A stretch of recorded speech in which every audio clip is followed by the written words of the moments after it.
Por 40 votos a 13, os senadores aprovaram hoje o voto distrital misto para as eleições proporcionais. Quem tem mais informações ao vivo é a repórter Mariana Jungmann. Mariana, boa noite.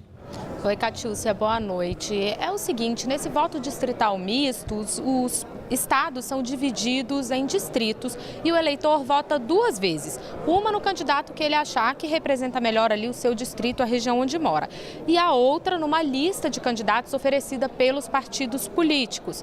E aí, por exemplo, no caso do estado do Acre, que tem 8 cadeiras aqui na Câmara dos Deputados, 4 delas seriam ocupadas pelos candidatos diretamente escolhidos ali no distrito e as outras 4 pelos candidatos dos partidos eleitos com mais votos, né? Mas esse projeto, ele ainda não está valendo, não. Foi aprovado hoje no Senado, mas ele ainda vem aqui para a Câmara dos Deputados e deve valer para as eleições de 2020, mas apenas as eleições municipais, né? Mas apenas nos municípios que tenham mais de 200 mil habitantes, viu, Pedro e Catiúcia? Obrigada, Mariana. Obrigado, Mariana.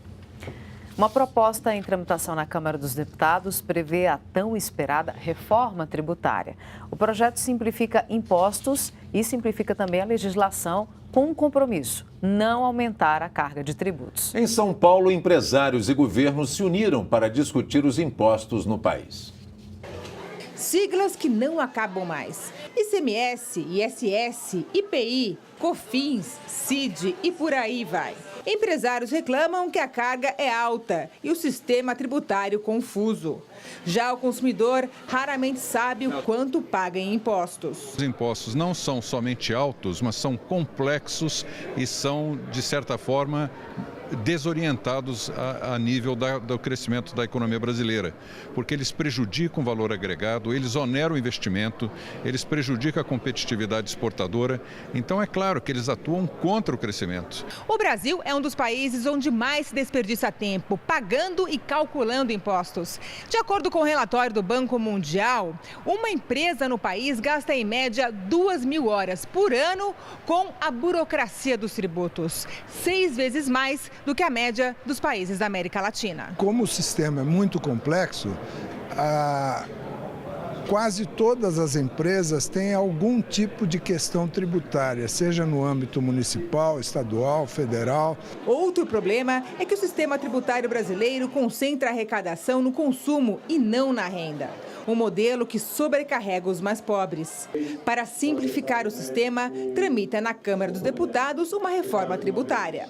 A ideia é que ICMS, ISS, IPI, COFINS, CID, Salário Educação, IOF, PIS e PASEP sejam absorvidos pelo novo Imposto de Valor Agregado Nacional, o IVA, que teria 2 modelos. Um IVA seletivo, que incidiria sobre combustíveis, energia elétrica, bebidas, aparelhos eletrônicos e eletrodomésticos, veículos, supérfluos e telecomunicações. Já o outro IVA seria cobrado sobre os demais produtos de consumo, como roupas, calçados, móveis e utilidades domésticas. Já remédios, alimentos, máquinas e equipamentos não pagariam o IVA. A cobrança dos impostos seria online, na hora em que se paga pela mercadoria, o que diminuiria a sonegação. O governo federal ficará com o imposto de renda, com o imposto seletivo e a contribuição previdenciária. Os estados e municípios ficarão associados num tipo de comitê gestor igual ao do Super Simples, que vai cobrar o IVA destino. De acordo com o relator, a proposta unifica impostos e simplifica a legislação com um compromisso: não aumentar a carga tributária. Fazer o Brasil crescer, gerar os empregos, aumentar o poder aquisitivo das famílias mais pobres, vai fazer o Brasil crescer 6, 7% ao ano por 30, 40, 50 anos seguidos. E um relatório divulgado hoje pelo Banco Mundial também traz sugestões para melhorar a eficiência do país na economia. Ele se chama Um Ajuste Justo. O documento avaliou 8 áreas do governo e concluiu: o Brasil gasta mal.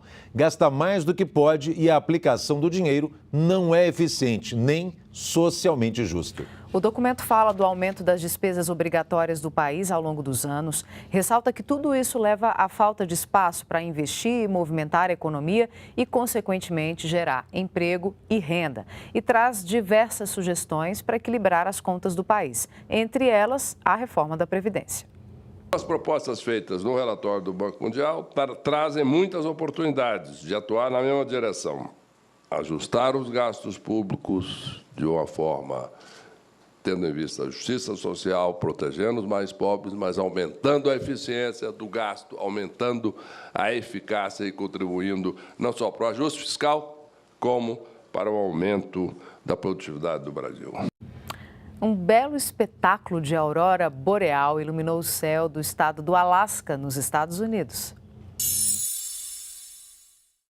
As imagens foram captadas pela câmera de um serviço meteorológico local. Elas puderam ser vistas em várias partes do Alasca. O fenômeno é causado por partículas eletricamente carregadas que saem do Sol e penetram a atmosfera terrestre. No hemisfério norte, ele é conhecido como luzes do norte ou aurora boreal. No hemisfério sul, como luzes do sul ou aurora austral. A Unesco incorporou o acervo da psiquiatra Nise da Silveira ao programa Memória do Mundo. É um reconhecimento ao trabalho de humanização de uma das maiores psiquiatras do país. No Rio de Janeiro, o hospital onde ela trabalhava é hoje um museu. A medida da Unesco representa a preservação do patrimônio documental e a maior acessibilidade ao acervo, e isso para o mundo todo. Numa época em que os transtornos mentais eram tratados com choques elétricos e violência, Nise adotou métodos de terapia ocupacional, como pintura, música, teatro e jardinagem. As artes expressivas eram para ela um caminho de acesso à mente dos pacientes. Ela montou um ateliê de pintura com mais de 400 mil quadros de pacientes do antigo Centro Psiquiátrico Pedro II, no Rio de Janeiro. De acordo com a Unesco, Nise contribuiu com a chegada da psicologia junguiana na América Latina. Ela trocava cartas com o psiquiatra suíço Carl Jung e fundou a psicologia analítica. Desenvolveu conceitos de personalidade e inconsciente coletivo. O antigo Centro Psiquiátrico Pedro II hoje se chama Instituto Municipal Nise da Silveira e abriga o Museu do Inconsciente. Uma das vozes mais conhecidas do Brasil completa hoje 70 anos, Alcione Dias Nazaré, ou simplesmente Marrom. O Repórter Brasil de hoje termina com ela. Fique agora com Não Deixe o Samba Morrer, um dos grandes sucessos de Alcione. Obrigada pela companhia. Boa noite, até amanhã. Boa noite, até amanhã.